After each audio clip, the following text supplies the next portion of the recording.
ये साधना हम सबों के लिए अनुग्रह का कारण है। प्रभु का उपस्थिति, प्रभु की दया इस साधना में हमारे लिए, प्रभु हमारे लिए प्रकट करके प्रभु देता है। हर एक साधना, हर एक रिट्रीट में प्रभु अपनी महिमा प्रकट करते हैं। हमसे प्रभु क्या चाहता है, हमारे विषय में, प्रभु का विषय में, हमारे प्रति प्रभु के मन में क्या योजनाएं हैं, ये सारे चीज़ें साधनाओं में, रिट्रीट में हम भाग लेने पर हमें पता चलता है। प्रभु हमें समझाता है, प्रभु हमें बताते हैं। बोले हालेलुया। मेरा एक भाई है, कज़न भाई, वो इधर आके 2-3 बार रिट्रीट में भाग लिया। उसके बाद बोल रहा है मुझे इधर से जाने का इच्छा नहीं है। क्यों?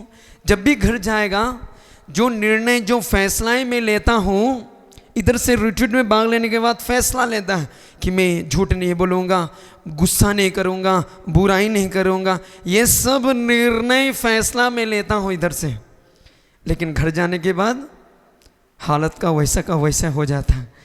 इसलिए वो बोल रहा है मैं इधर से जाना तो नहीं चाहता, क्योंकि इधर है तो सुरक्षित है, थोड़ा शांति में हम रह पाएगा, हम गुस्सा करना नहीं पड़ेगा। इसलिए वो भाई क्या करता है, मेरा घर में आके रहेगा, हमारे साथ प्रार्थना करेगा, हमारे साथ रहता है, क्योंकि हमारे घर में शांति का माहौल है, इसलिए ज़्यादा कोई नहीं है। इसलिए रिट्रीट करने के बाद हमारे घर में अधिक समय वो बिताना चाहता है। कारण प्रभु का जो कृपा मिला है, इधर से रिट्रीट करने के बाद जो शांति, जो आनंद उसको मिला, वो उसको संभाल के रख कर चलने का कोशिश करता हो। लेकिन घर जाएगा तो फिर वो खो देगा, फिर वापस आएगा रिट्रीट में, फिर से स्वीकार करेगा, फिर से वही बोलेगा। बोले हालेलुया, जोर से हालेलुया, यीशु की जय हो। हम सभी लोग भी एक फैसला लिए, निर्णय लिया कि नहीं? हाँ, दारू नहीं पिएगा, झूठ नहीं बोलेगा, उधर नहीं जाएगा, झगड़ा नहीं करेगा, गुस्सा नहीं करेगा। बहुत अच्छा फैसला है। वचन सुनने के बाद आप लोग लिया होगा, है कि नहीं? लिया है ना? हाँ, बोले हालेलुया। लेकिन उस निर्णय में अब दृढ़ रहना है तो प्रभु की सहायता की जरूरत है। हम अपने खुद से नहीं ले सकेगा, क्योंकि आपसे भी पहले कितने ही लोग रिट्रीट में भाग लिए, इधर से अच्छा फैसला ही किए कि मैं ये करूँगा, वो करूँगा, अच्छे से रहूँगा, लेकिन गेट का, कैंपस का बाहर पैर रखते ही गिर गया। जो बोला इधर बैठ के मैं तामुल, सादा, ये गुटखा, तंबाकू, नशा छोड़ दूंगा बोलकर हाथ उठाया, वही लोग इस कैंपस के बाहर पैर रखते ही तंबाकू, सादा, तामुल खाना शुरू किया, स्टार्ट किया। बोले हालेलुया, जोर से हालेलुया, यीशु की जय हो। हम इधर से वचन सुना है, वचन सुनने के बाद निर्णय, फैसला लिया, हम वचन के अनुसार चलेगा, घर में प्रार्थना हम शुरू करेगा। ये सब आसान नहीं है। आप फैसला लिए हैं करने के लिए, प्रभु के लिए, वचन सुनने के बाद, लेकिन ये आसान नहीं है। क्यों मालूम? पहले आपको एक परेशानी होता है, अभी इधर से जाने के बाद डबल परेशानी होगा। आपका समस्या खत्म नहीं होता, रिट्रीट करने के बाद परेशानी बढ़ेगा। आप नशा छोड़ने के लिए आया, लेकिन इधर से जाएगा तो नशा पिलाने वाला 4-5 जन और निकलेगा। बोला होगा इधर मैं गुस्सा नहीं करूंगा, इधर से प्रभु का वचन सुनने को गुस्सा नहीं करूंगा, घर जाएगा गुस्सा दिलाने वाला बहुत सारा लोग निकलेगा, परेशानी डबल होगा। जो निर्णय आप लिया उससे आपको दूर करने के लिए डबल परेशानी होगा। कारण क्या है मालूम? वचन में उत्पत्ति ग्रंथ अध्याय 4 का पद संख्या 7 में लिखा है, तुम्हारा शत्रु शैतान तुम्हारे घर के द्वार पर घात लगा कर बैठा है कि कब तुम पर झपट कर तुमको फाड़ खाए। उत्पत्ति ग्रंथ अध्याय 4 का वचन 7 वचन में ऐसा लिखा, जब तुम भला करोगे तो प्रसन्न होगे, यदि तुम भला नहीं करोगे तो पाप हिंस्र पशु की तरह तुम पर झपटने के लिए तुम्हारे घर के द्वार पर घात लगा कर बैठेगा। शत्रु शैतान आपके घर के द्वार पर, एक कैंपस के बाहर, आपके गांव में, आपके घर में इंतजार कर रहा है। क्या के लिए? आपको गिराने के लिए। बोले हालेलुया। आपने तो निर्णय लिया, हाँ मैं यीशु के मार्ग पे चलूंगा। ये वचन सुनने के बाद आप निर्णय लिया, मैं घर में जाकर रोजरी करूंगा, ये सारे फैसला लिए, लेकिन ये समस्या उल्टा होगा। क्योंकि जिस मार्ग पर आप चलने का निर्णय लिया, वो मार्ग से भटकाने के लिए, आपको दूर करने के लिए शत्रु शैतान अधिक तेजी से, पहले जितना तेजी से काम कर रहा था उससे भी 2 गुना तेजी से काम करेगा आपका जीवन में, आपको गिराने के लिए। ईश्वर से जो कृपा, जो आनंद आप इस प्रार्थना में भाग लेकर आपने ग्रहण किए, उस शांति, उस आनंद को छीनने के लिए 2 गुना शक्ति से शत्रु शैतान काम करेगा। बोले हालेलुया। क्योंकि पेतरुस का पत्र में भी वचन में ऐसा लिखा है, पेतरुस का पहला पत्र अध्याय 5 का वचन 8, उसमें लिखा आप संयम रखें और जागते रहें, आपका शत्रु शैतान दहाड़ते हुए सिंह की तरह विचरता है और ढूंढता रहता है कि किसे फाड़ खाए। आपको बर्बाद करने के लिए, आपको फिर से वापस नष्ट करने के लिए शत्रु शैतान घूमते रहता है। इसलिए यहाँ से जाने के बाद आप यह ना सोचना सब कुछ समाप्त है, नहीं, परेशानी बढ़ेगा। बोले हालेलुया, जोर से बोले हालेलुया, यीशु की जय हो। कितने ही लोग इस साधना में भाग लेने के बाद, निर्णय फैसला लेने के बाद हम नशा नहीं पिएगा बोलकर घर जाता है, रास्ते में ही कोई मिल जाएगा, बोलेगा भाई थोड़ा सा सादा खा लो। वो फैसला लिए, इधर हाथ उठाया, कितने लोग सादा तामुल लेकर आएगा बोलकर हाथ उठाया, लेकिन गेट का बाहर निकलते ही कोई आके आपको बोलेगा भाई थोड़ा सादा ले लो, चलो थोड़ा सा उधर एक पैक मार के आएगा। वो बोलेगा नहीं नहीं, मैं अभी साधना करके आऊँ, मैं फैसला लिया हूँ, नहीं करूँगा। लेकिन वो बोलेगा अरे साधना करने से एक ही बार थोड़े छोड़ सके, एक ही बार छोड़ेगा तो तुम बीमार हो जाएगा, इसलिए थोड़ा थोड़ा लेके छोड़ना, थोड़ा थोड़ा लेके छोड़ना, ये फंसाने का तरीका। उसके बाद आपको पिलाने के लिए, आपको गिराने के लिए फ्री में आएगा। इतना समय आप पीने के लिए आप बहुत तरसता था, कौन मुझे पिलाएगा, लेकिन अब आप घर जाएगा तो पिलाने वाला बहुत सारे लोग आपको निकलेगा, आपको गुस्सा दिलाने वाला लोग बहुत सारे लोग निकलेगा, आपको पाप में गिराने के लिए, आपको प्रलोभन देने के लिए बहुत सारा लोग निकल आएगा, जिससे आपको जो ईश्वरीय कृपा, ईश्वरीय वचन आपको इधर से मिला, जिसके कारण आपका मन में शांति है, आनंद है, या जिसके कारण आप इधर से जाना नहीं चाहता, वो आशीर्वाद आपसे छीन ले शैतान। बोले हालेलुया, जोर से हालेलुया। इसलिए मैं आपको बोला, हम इधर से जाने के बाद हमारा जीवन आसान नहीं होगा बल्कि कठिन है, क्योंकि हम सब लोग वचन सुनने के बाद प्रभु की इच्छा के अनुसार जीना चाहेगा, हम नहीं कर पाएगा, क्योंकि शैतान हमको ऐसा करने ही नहीं देगा। क्योंकि संत पौलुस भी कहते हैं मैं जो चाहता हूँ वो नहीं कर पाता, बल्कि वही करता हूँ जो नहीं चाहता। बोले हालेलुया।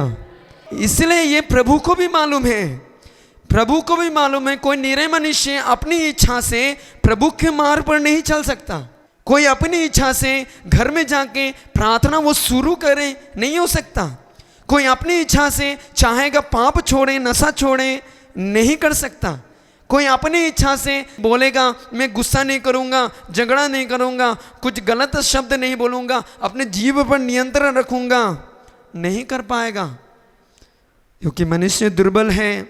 इसलिए प्रभु क्या किया, हमारी दुर्बलता में, हमारे कमजोरी में ईश्वर ने क्या किया, हमें सामर्थ्य प्रदान किया, सहायता, मदद हमको देता है। किसका मदद? यूहन्ना का सुसमाचार अध्याय 14 पद संख्या 16। प्रभु को मालूम है हम दुर्बल हैं, इसलिए क्या करता है, यीशु ने क्या कहते हैं, मैं पिता से प्रार्थना करूँगा और वो तुम्हें एक दूसरा सहायक प्रदान करेगा जो सदा तुम्हारे साथ रहेगा। मैं तुमको एक सहायक दूंगा, मददगार दूंगा, जो तुम निर्णय लिया, जो फैसला लिया, तुम ईश्वर के मार्ग पर चलने के लिए, ईश्वर के वचन के अनुसार जीने के लिए जो तुमने फैसला लिया, उस फैसला पर तुमको दृढ़ रहने के लिए, पक्का रहने के लिए, तुम ईश्वर के वचनों के अनुसार चलने के लिए मैं तुमको एक मददगार को दूंगा। मैं पिता से प्रार्थना करूंगा और तुमको एक दूसरा सहायक प्रदान करूंगा जो तुमको मदद करेगा तुम्हारे जीवन के हर एक कार्य में, हर एक क्षेत्रों में। बोले हालेलुया, जोर से हालेलुया। क्योंकि यीशु को भी मालूम है हम दुर्बल इंसान हैं, कमजोर इंसान। इसलिए तो पेतरुस शिष्य लोग यीशु को गेत्सेमनी बाड़ी में उसको पकड़ा, तब सब शिष्य भाग गया। प्रभु पहले ही चेतावनी दिया कि तुम लोग मुझे छोड़ के जाएगा। क्यों मालूम? मनुष्य की दुर्बलताएं प्रभु को अच्छी तरीके से मालूम है। उनकी दुर्बलताएं मालूम था, क्योंकि डरपोक है, सामर्थ्य नहीं है, उनको सब मालूम, मनुष्य के स्वभाव का विषय में खूब मालूम है प्रभु को। इसलिए सब लोग छोड़ देने के बाद पेतरुस 3 बार इनकार करने के बावजूद प्रभु उनके पास आया। उनके पास आने के बाद क्या किया, उनको सामर्थ्य प्रदान किया, उसको एक बात बताया। क्या बात बताया? लूकास का सुसमाचार अध्याय 24:49 में जब शिष्य लोग यीशु पुनरुत्थान के बाद जब शिष्य लोग डर के मारे था, उनको बोला, उनकी दुर्बलता में बोला, क्या कहा? देखो मेरे पिता ने जिस वरदान की प्रतिज्ञा की है उसे मैं तुम्हारे पास भेजूंगा। जोर से बोलिए हालेलुया। हाँ, यीशु अनुदेश दे रहा है, आदेश दे रहा है, एक बात बोल रहा है। शिष्य लोगों की कमजोरी जानकर उनको एक आदेश दे रहा है, देखो मेरे पिता ने एक प्रतिज्ञा किया है। उस वरदान की प्रतिज्ञा किया। कौन सा वरदान? पवित्र आत्मा देने का प्रतिज्ञा किया, प्रॉमिस किया है मेरे ईश्वर ने, पिता ने। मैं पिता से प्रार्थना करूंगा, वो आत्मा को तुमको देगा। इसलिए तुम क्या करना, तुम जब तक ऊपर की शक्ति से, पवित्र आत्मा से तुम जब तक ऊपर की शक्ति से परिपूर्ण ना हो जाओ तब तक तुम शहर ना छोड़ना, प्रार्थना का जगह नहीं छोड़ना। इसीलिए ये लोग क्या किया, प्रेरित चरित्र में अध्याय 2 में माता मरिया सब शिष्यगण मिलकर प्रार्थना कर रहा था इस वरदान के लिए, ऊपर की शक्ति का वरदान के लिए, उस सहायक के लिए। सहायक कौन है? पवित्र आत्मा। यीशु ने कहा मैं दूसरा सहायक भेजूंगा। वो सहायक कौन है? बोलो ना, पवित्र आत्मा। ये पवित्र आत्मा, ये शिष्य लोगों को कमजोरी दुर्बलता को मालूम चला, इसलिए यीशु ने कहा तुम प्रार्थना में तुम बना रहना, प्रार्थना का जगह नहीं छोड़ना जब तक तुम ऊपर की शक्ति से संपन्न ना हो जा। शिष्य लोग छोड़ के चला गया, प्रभु को धोखा दिया। ये सब करने के बावजूद फिर भी प्रभु उनके पास आया, कारण उसकी कमजोरी मालूम है। शिष्य लोगों को कमजोरी मालूम है, इसलिए उसको सामर्थ्य मिलना है तो एक ही चीज़ कर सकता है, वो आत्मा ही इसको शक्ति दे सकता है। इसलिए उनको अनुसाधन दिया, उनको बोला तुम प्रार्थना में बना रहना, जब तक ऊपर की शक्ति से संपन्न नहीं हो जाएगा तुम प्रार्थना का जगह नहीं छोड़ना। बोले हालेलुया, जोर से हालेलुया, यीशु की जय हो।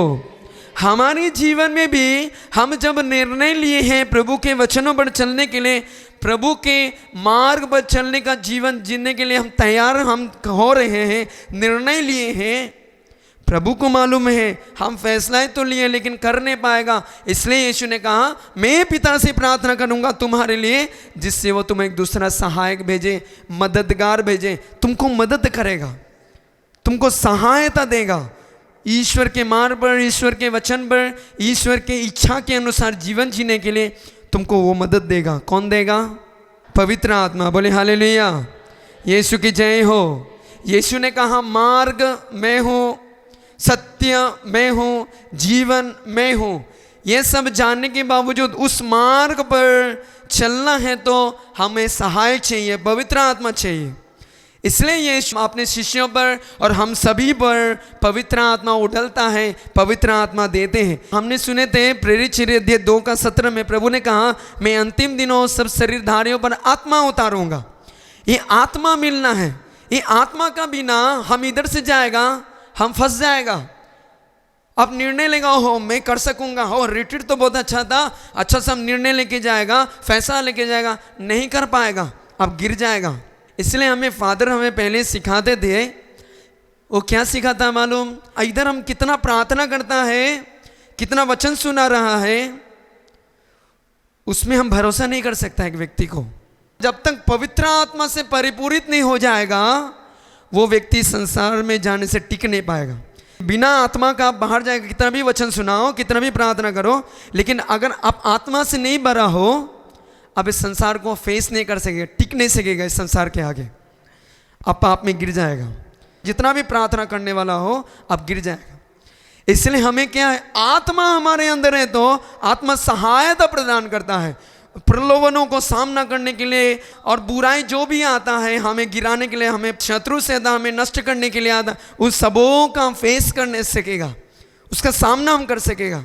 अगर बिना आत्मा का जाएगा तो हम खाली होके जाएगा तो हम गिर जाएगा। इसलिए मत्ती का सुसमाचार में भी यीशु एक चेतावनी हमें देते हैं। एक मत्ती का सुसमाचार अध्याय 12 पद संख्या 43, एक दुष्ट आत्मा का आक्रमण कैसा एक व्यक्ति पर होता है, उसमें मैं वचन पढ़ूंगा, आप ध्यान से सुनेंगे। मत्ती का सुसमाचार अध्याय 12 का वचन 43 से। जब अशुद्ध आत्मा किसी मनुष्य से निकलता है तो वो विश्राम की खोज में निर्जन स्थानों में भटकता फिरता है, किंतु उसे विश्राम नहीं मिलता है। तब वो कहता है, जहाँ से निकला हूँ उसी घर वापस जाऊँगा। लौटने पर वह उस घर को खाली, झाड़ा बुहारा और सजाया हुआ पाता है। तब वो जाकर अपने से भी बुरे 7 आत्माओं को ले आता है और वे उस घर में घुसकर वहीं बस जाते हैं। इस तरह उस मनुष्य की यह पिछली दशा पहले से भी बुरी हो जाती है। बोले हालेलुया, जोर से हालेलुया। तो एक व्यक्ति के विषय में प्रभु बता रहा है, अगर किसी एक व्यक्ति से बुराई का आत्मा निकलता है तो वो निकलकर निर्जन स्थानों में घूमते फिरता है। क्या के लिए? विश्राम के लिए। वो अपनी रहने का जगह ढूंढता है इधर उधर कि कहाँ पे घुसेगा, कहाँ पे घुसेगा, कहाँ पे घुसेगा। जब उनको जगह नहीं मिल जाता है तो क्या करता, फिर वो कहते, वो दुष्ट आत्मा, वो अशुद्ध आत्मा कहता है, जाके देखूंगा, जहाँ से निकला हूँ वहीं जाकर वापस देखूंगा कि जगह है कि नहीं। तब वो अशुद्ध आत्मा फिर से जाता है अपने जगह में, जहाँ से निकला था वहाँ जाता है और देखता है। क्या देखता है? खाली देखता है, झाड़ा बुहारा और सजाया हुआ पाता है। 3 चीज ये दुष्ट आत्मा देखता है, 3 चीज, खाली, झाड़ा बुहारा और सजाया हुआ। जब ये देखा है तभी क्या ये जाकर वो तुरंत तो खाली जगह सजाया हुआ देखा, वो उसमें नहीं घुस गया, बल्कि और जाकर 7 जन को, उसका 7 पार्टनर को लेकर आया। 7 उधर 7 और इधर 1, कितना हो गया? 8 घुस गया। इसका दशा 1 में इतना बुरा था, अभी 8 घुस गया। उसके बाद प्रभु क्या कहते हैं, इस तरह उस मनुष्य की या पिछली दशा पहले से भी बुरी हो जाती है। पहले जो था उससे भी बुरा। इस शैतान को दोबारा घुसने के लिए अनुमति कैसा मिल गया? 3 कारण बताया। एक व्यक्ति से जब दुष्ट आत्मा, अशुद्ध आत्मा, बुराई का आत्मा निकलता है, 3 चीजें देखा ये दुष्ट आत्मा, खाली, झाड़ा बुहारा, सजाया हुआ। हम लोग भी इधर क्या किया, पाप स्वीकार करते हुए जहाँ जहाँ पे हमने वचन सुन सुन के देखा, कहाँ पे दाग है, कहाँ पे जाली है, कहाँ पे धूल है, ये सब देख के हम लोग क्या किया, हम सभी लोग जाके पाप स्वीकार करके उसको साफ किया, झाड़ झूड़ के जो भी गंदगी था ये सब साफ किया। दूसरा, सजाया। कैसा सजाया? स्तुति करते हुए, मिसा में भाग लेते हुए, वचन सुनते हुए हमारे मन को सजाया। इसलिए आपको आनंद लग रहा है, खुशी लग रहा है, बहुत यहाँ से जाने का इच्छा नहीं होता। होता है क्या? नहीं होता है। ये सब सजाया हुआ का आनंद है, देखने में सुंदर है। अब लोगों का चेहरा लोग भी बोगा बोगा हो गया क्रीम बिना लगाए सफ़ेद सफ़ेद हो गया। बोले हालेलुया, जोर से बोले हालेलुया। लेकिन प्रॉब्लम एक हो गया, सजाया है, झाड़ा बुहारा है, लेकिन एक चीज गलती हो गया, वहां पे खाली छोड़ दिया। ये दुष्ट आत्मा घुसने का कारण ये है, खाली हो गई वो जगह। सजाया हुआ देखा, सब कुछ ठीक है, लेकिन खाली छोड़ दिया। अब इधर से निर्णय लिया, फैसला लिया वचन सुनने के बाद, लेकिन अब खाली जाएगा, बिना पवित्र आत्मा का अब जाएगा। एक आत्मा आपसे निकला, वो इंतजार कर रहा है। इसलिए मैंने बोला, आपसे एक अशुद्ध आत्मा निकला है, वो घूमते रहता है, वहां अंत में आपका पास आएगा। मैं जाके वहीं घुसूंगा, तब देखेगा बहुत सजाया हुआ है, 7 दुष्ट आत्माएं ऊपर से लेकर आएगा। आप लोगों को मालूम होगा, गांव बस्ती में आपको मालूम होगा कि रात्रि जागरण में आने के बाद हर दिन रिट्रीट आते हैं। उसके बावजूद जो लोग अधिक रिट्रीट, अधिक प्रार्थना में आने वाला व्यक्ति लोग ही अधिक पीने वाला आदमी है। अधिक प्रार्थना करने वाला लोग, वही लोग पाप में गिरा है। उसके बाद लोग बोलेगा, प्रचार लोग और अन्य लोग बोलेगा, तुमको क्या फायदा मगरता में जाके, तुम्हारा हालत तो वैसा ही है। आप लोग भी कई लोगों को बस्ती में देखा होगा, बस्ती में कभी कोई रिट्रीट चलाता, कोई ब्रदर लोग आके रिट्रीट चलाने के बावजूद वैसा का वैसे हालत, तो फिर आप बोलेगा ये रिट्रीट में लेकर भाग लेकर क्या फायदा हुआ इसको।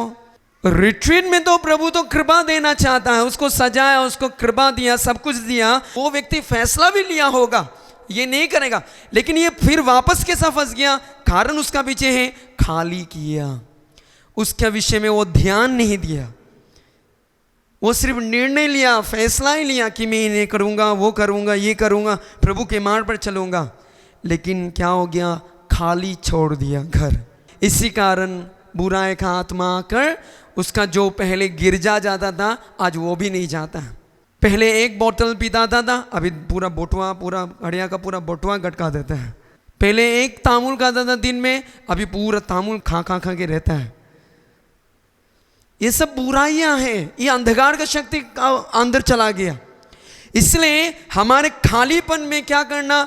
पवित्र आत्मा, यीशु ने कहा मैं तुम्हें एक सहायक दूंगा, वो पवित्र आत्मा तुमको दूंगा।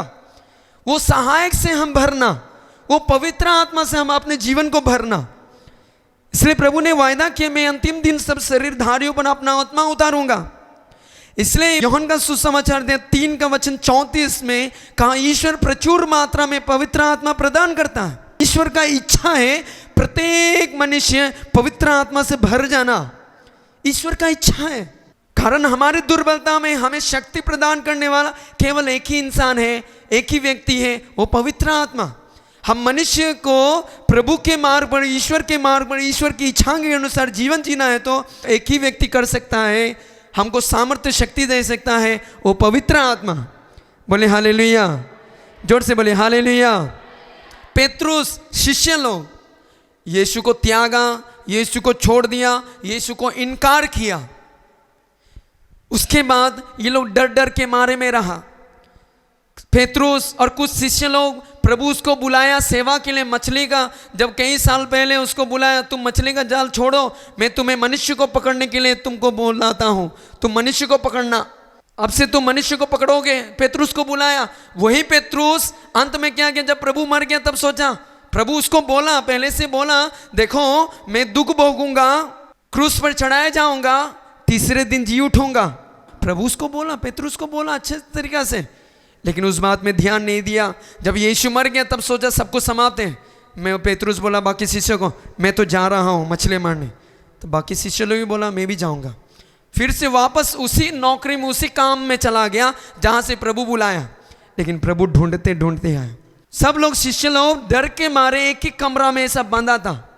लेकिन जब आत्मा उतरा, जब पवित्र आत्मा के सामर्थ्य बढ़ा, ये डरपोक इंसान लोग, प्रभु को छोड़ने वाला लोग, प्रभु को इनकार करने वाला लोग, प्रभु के मार्ग से विचलित हो जाने वाला लोग, प्रभु के वचन सुनने के बाद, प्रभु के साथ रहने के बाद भी अविश्वास का बात, कौन बड़ा कौन छोटा, ये सब करने वाला लोग, सिर्फ अपना स्वार्थ का विषय में रहने वाला लोग, पवित्र आत्मा मिलने के बाद बदलाव। जो पेत्रु डर के कारण 3 बार स्वीकार किया प्रभु को, वही इंसान जब पवित्र आत्मा से भर गया, हजारों लोगों के सामने आकर कहा यीशु मुक्तिदाता है बोलकर घोषणा किया।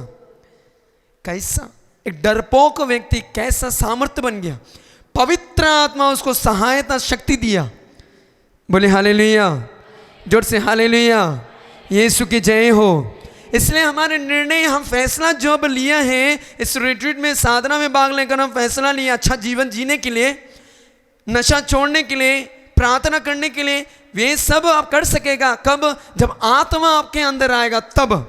क्योंकि प्रेरित चरित्र अध्याय 1 पद संख्या 8 में लिखा, किंतु पवित्र आत्मा तुम लोगों पर उतरेगा और तुम्हें सामर्थ्य प्रदान करेगा, ईश्वर की इच्छा के अनुसार, ईश्वर के वचन के अनुसार जीने के लिए तुमको शक्ति दे देगा।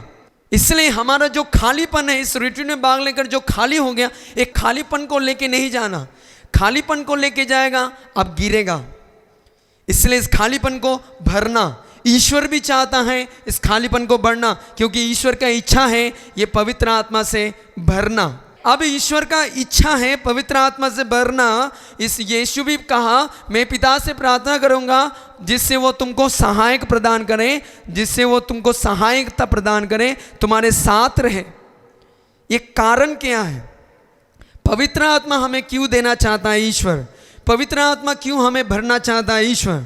उसमें से पहला कारण है, हमें एक नया जीवन प्रदान करना चाहता है। नया व्यक्ति, नया इंसान, नया व्यक्ति बनाएगा पवित्र आत्मा। नया व्यक्ति, नया इंसान हमको बनाएगा पवित्र आत्मा। उत्पत्ति ग्रंथ अध्याय 1। पृथ्वी जब सुनसान, उजाड़, वीरान था, पानी के ऊपर ईश्वर का आत्मा था, तब ईश्वर के आत्मा ने कहा प्रकाश हो जाए। क्या हो जाए?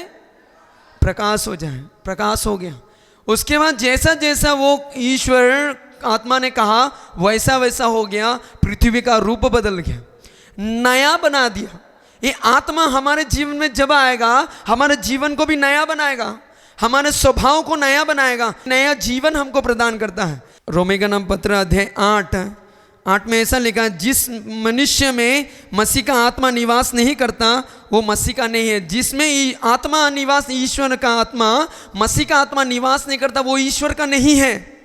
यदि आपके अंदर में पवित्र आत्मा नहीं है, ईश्वर का आत्मा नहीं है, आप ईश्वर का भी नहीं है। इसलिए क्या हो गया? आदम और हेवा पाप करने के बाद वो ईश्वरीय आत्मा नष्ट कर दिया, इसलिए वो ईश्वरीय आदम वाटिका ईश्वर से दूर हो गया। अब अंत में ईश्वर फिर से, मतलब हम सभी को अपने पास लाने के लिए फिर से वो आत्मा हमें दिया। कैसा दिया? यीशु के पुनरुत्थान के बाद। यूहन्ना का सुसमाचार अध्याय 19 वचन 22, यीशु को पुनरुत्थान के बाद शिष्य लोगों के पास आकर कहा, इन शब्दों के बाद ईसा ने उन पर फूंक कर कहा, पवित्र आत्मा को ग्रहण करो। क्या को ग्रहण करो? क्या को ग्रहण करो? पवित्र आत्मा को ग्रहण करो। आदम वाटिका में मिट्टी से बनाया मनुष्य को, उत्पत्ति ग्रंथ अध्याय 2 का वचन 7 में ईश्वर ने मनुष्य को अपनी मिट्टी से बनाने के बाद उसके नतनों में प्राण वायु फूका और वो जीवन तत्व बन गया, जीवन प्राप्त किया, ईश्वरीय जीवन प्राप्त किया। वो जीवन नष्ट हो गया उधर पाप के करने का, लेकिन फिर से वापस वो ईश्वरीय जीवन हमको कहाँ देता है? यीशु के पुनरुत्थान के बाद शिष्यों को फूंक कर कहता है, पवित्र आत्मा को ग्रहण करो, जीवन ग्रहण करो, नया जीवन, ईश्वरीय जीवन ग्रहण करो। बोले हालेलुया। प्रभु ने कहा मैं एक नया आकाश और एक नई पृथ्वी की सृष्टि करूंगा। इसका मतलब ये नहीं कि ये पूरा आकाश पृथ्वी को हटा के फिर दूसरा पृथ्वी बनाएगा और उसमें सबको डालेगा, नहीं।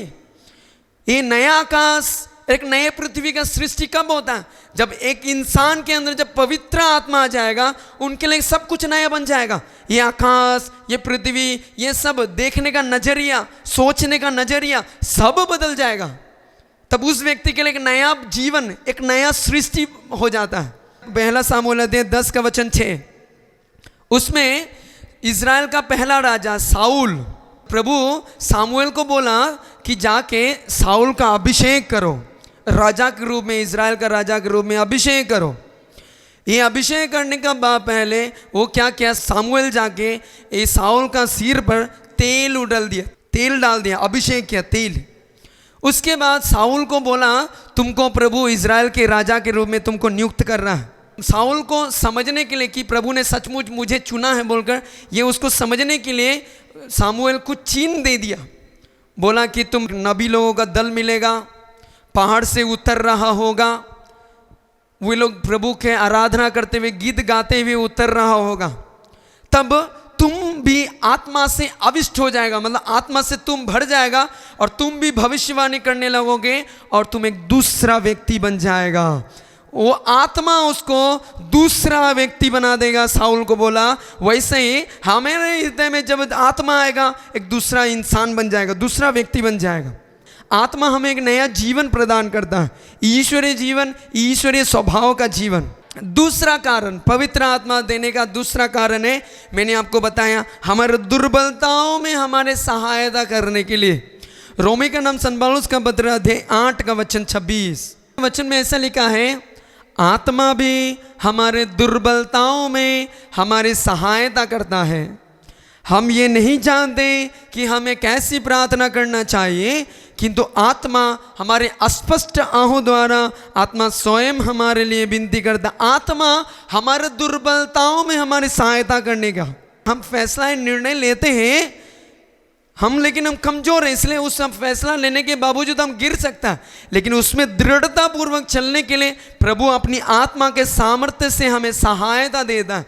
हमारे कमियों में, हमारे दुर्बलताओं में हमारी सहायता देकर हमें दृढ़ता के साथ आगे बढ़ने की शक्ति प्रदान करता है। बोले हालेलुया। तीसरा कारण, ईश्वर अपनी आत्मा से हमें इसलिए भरना चाहता है जिससे हम उसकी पुत्र बन जाएं। इसलिए वो अपनी आत्मा से भरना चाहता है। क्यों वो चाहता? हमें अपना संतान बनाने के लिए। यिर्मयाह का ग्रंथ अध्याय 3 का पद संख्या 19 में उसमें लिखा है, मैं कितना चाहता हूं मैं तुम्हारे साथ पुत्र पुत्रियां जैसा व्यवहार करूं। मैं सोचता था कि तुम मुझे पिता कहकर पुकारोगे। क्या कहकर पुकारोगे? हाँ, पिता कहकर पुकारोगे। वो अपनी आत्मा से इसलिए हमें बढ़ता है जिससे हम ईश्वर को पिता कहें। इसलिए यीशु धरती पे आकर एक ही चीज सिखाया, वो ईश्वर तुम्हारा बाप है, तुम्हारा पिता है, तुम उसको पिता कहकर पुकारना। ये बाप तभी हम उसको पुकार सकेगा जब आत्मा से भरा है। ये बाप पुकारने का मतलब क्या है मालूम? ईश्वर को पिता पुकारने से क्या मालूम? हमारे माता पिता हमारे आवश्यकता, हमारे जरूरतों का समय में, हमारे सब कुछ भी हो, हम किसके पास जाएगा?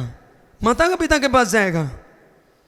इसलिए हमारे भविष्य के विषय में, हमारे पढ़ाई के विषय में, हम कौन सा कपड़ा पहनना, क्या करना, उसके विषय में अधिक टेंशन, अधिक चिंता हम नहीं करते हैं। कारण क्या है? हमारा माता पिता हमें देख रेख करने वाला, हमारा माता पिता हमारे ख्याल करने वाला है। इसलिए हम उनके ऊपर डिपेंड रहते हैं। माता पिता मेरा माँ बाप है, मेरा माँ बाप है, इसलिए मैं उसकी सहारे रहता हूँ। जब हम ईश्वर को अपना पिता बोलेगा, पिता कर हम स्वीकार करेगा, पुत्र का मनोभाव हमें मिलेगा, हमारे जीवन में चिंता के लिए कोई जगह नहीं रहेगा, डर के लिए कोई जगह नहीं रहेगा, परेशानी के लिए कोई जगह नहीं रहेगा, दुख के लिए कोई जगह नहीं रहेगा। तब आप क्या सोचेगा? मेरा बाप है, मेरा पिता है, वो जानता है मुझे, मेरा घर को देखेगा, मेरे परेशानी को देखेगा, मेरे समस्या को देखेगा, मेरी चिंता को देखेगा, मुझे पालेगा, मेरे पत्नी को पालेगा, मेरे पति को पालेगा, घर को संभालेगा, बच्चों को संभालेगा। बाप तो है। ये आप तभी ये सब बोल सकेगा जब आप आत्मा से भरा है। मैं एक बार हमारा रिट्रीट चल रहा था, हमारा आश्रम का रिट्रीट चल रहे थे, तो वो उस समय रिट्रीट करने के बाद उसके बाद उधर घूमते घूमते इस शादी का विषय में सोचने लगा। मेरा शादी का विषय में जो कोई भी जिससे भी फ़ोन करेगा, कोई भी फादर लोगों से, ब्रदर लोगों से एक ही बात पूछेगा हमसे, शादी कब करेगा? शादी सुन सुन के पूरा मेरा माथा में घुस गया। इधर मैं भी सोचना, मेरा शादी कब होगा, मेरा शादी कब होगा, मेरा शादी कब होगा।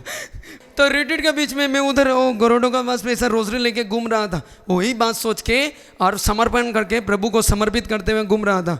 प्रभु उपयुक्त जीवन साथी देना बोल के घूम रहा है, प्रार्थना करके घूम रहा था। घूमते समय अचानक मन में प्रेरणा आया, तुम्हारा पिता उधर है, तुम्हारा पालन पोषण वो किया, तुमको वो लेकर इधर आया, तुम्हारा देख रेख वो करता है, तुमको वो जानता है।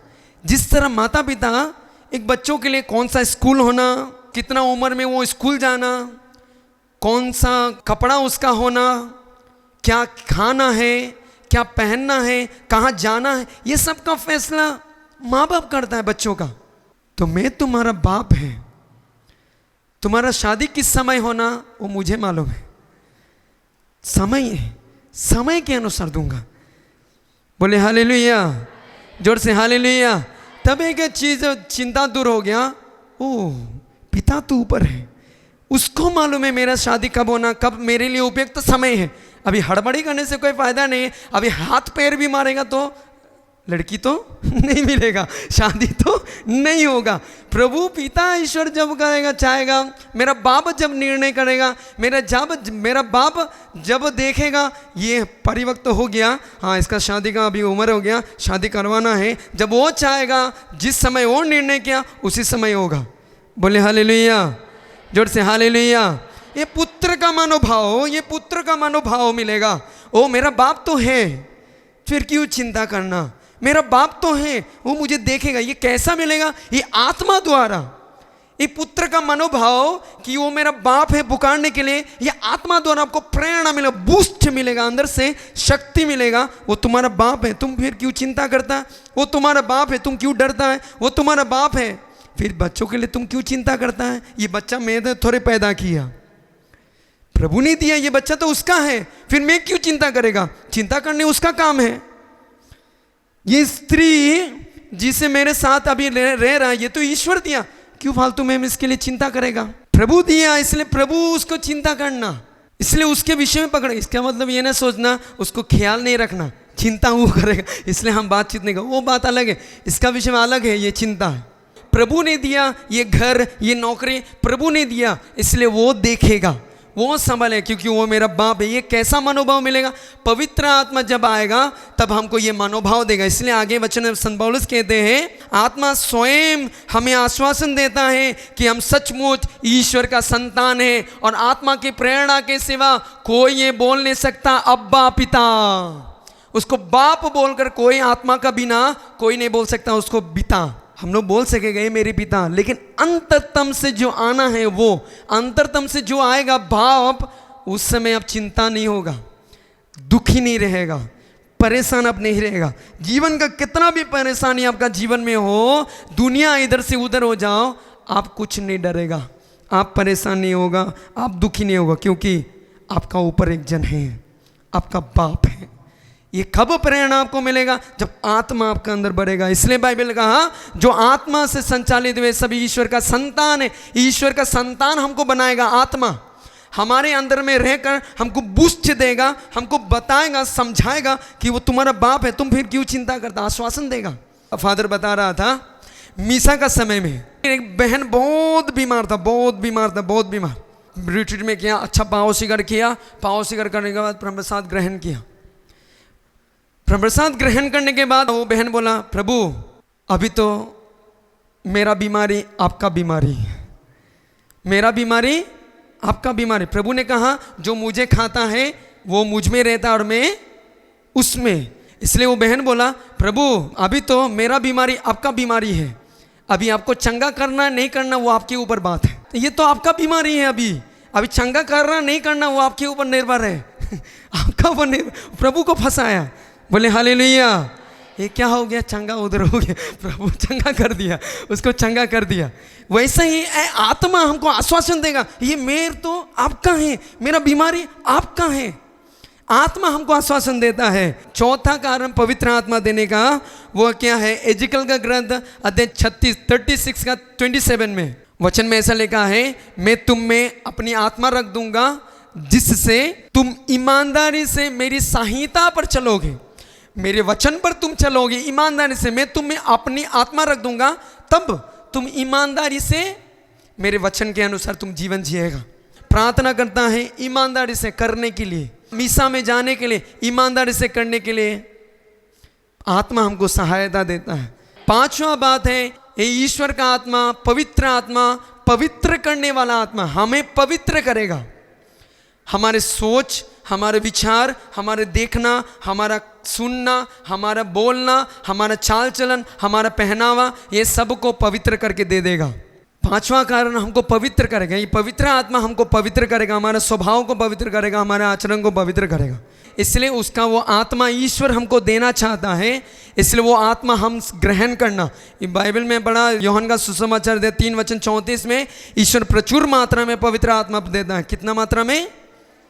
प्रचुर मात्रा में। याकूब का पत्र अध्याय 1:5 में लिखा है, ईश्वर खुले हाथ और खुशी से सबों को देता है आत्मा, खुले हाथ और खुशी से सबों को देता है।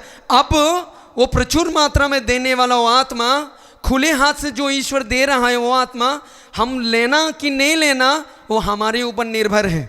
छोटा बर्तन हम लेके जाएगा पानी के लिए, छोटा बर्तन है तो उतना ही मिलेगा, बड़ा है तो ज़्यादा मिलेगा, वही निर्भर है। यीशु कहा मांगो तुमको मिल जाएगा, आत्मा मांगो तुम्हें दिया जाएगा। यूहन्ना का सुसमाचार 14 में कहा तुम मेरे नाम लेकर पिता से मांगेगा तुमको वो देगा। ये लूकास का सुसमाचार 11:13 में कहा यदि तुम बुरे होने पर भी अपने बच्चों को सहज ही अच्छी चीज़ें देते हो, तुम्हारे स्वर्गीय पिता से मांगने वालों को पवित्र आत्मा क्यों नहीं देगा। यूहन्ना का सुसमाचार अध्याय 7 का वचन 37 में लिखा है, यदि कोई प्यासा हो वो मेरे पास आए, जो मुझ में विश्वास करता अपना प्यास बुझाए। जो मुझ में विश्वास करता वो आत्मा ग्रहण करे। पवित्र आत्मा से हमको चाहिए, पवित्र आत्मा से हम भरना, वही जीत चाहिए, आग्रह चाहिए। बोले हालेलुया, जोर से हालेलुया। यीशु की जय हो, यीशु को धन्यवाद। यदि आप ईसा मसीह में विश्वास करेगा, आप सबों के लिए आत्मा है, पवित्र आत्मा, ईश्वर का आत्मा आप सबों के लिए है। प्रभु से प्रार्थना करेंगे, प्रभु अपने आत्मा के शक्ति से, आपके आत्मा के सामर्थ्य से भर, नया जीवन दे। जो फैसला है, जो निर्णय मैंने लिए हैं, उसके अनुसार चलने के लिए सहायता दे। अपने सहायक पवित्र आत्मा को भेज। ये कृपा मांगते हुए माता मरिया आपसे हम प्रार्थना करते हैं, जिस तरह आप शिष्यों को साथ में लेकर प्रार्थना किए, जिससे पवित्र आत्मा से भर गए, वैसे हमें भी भर। क्रूस का चिन्ह, पिता पुत्र पवित्र आत्मा के नाम पर, जय यीशु।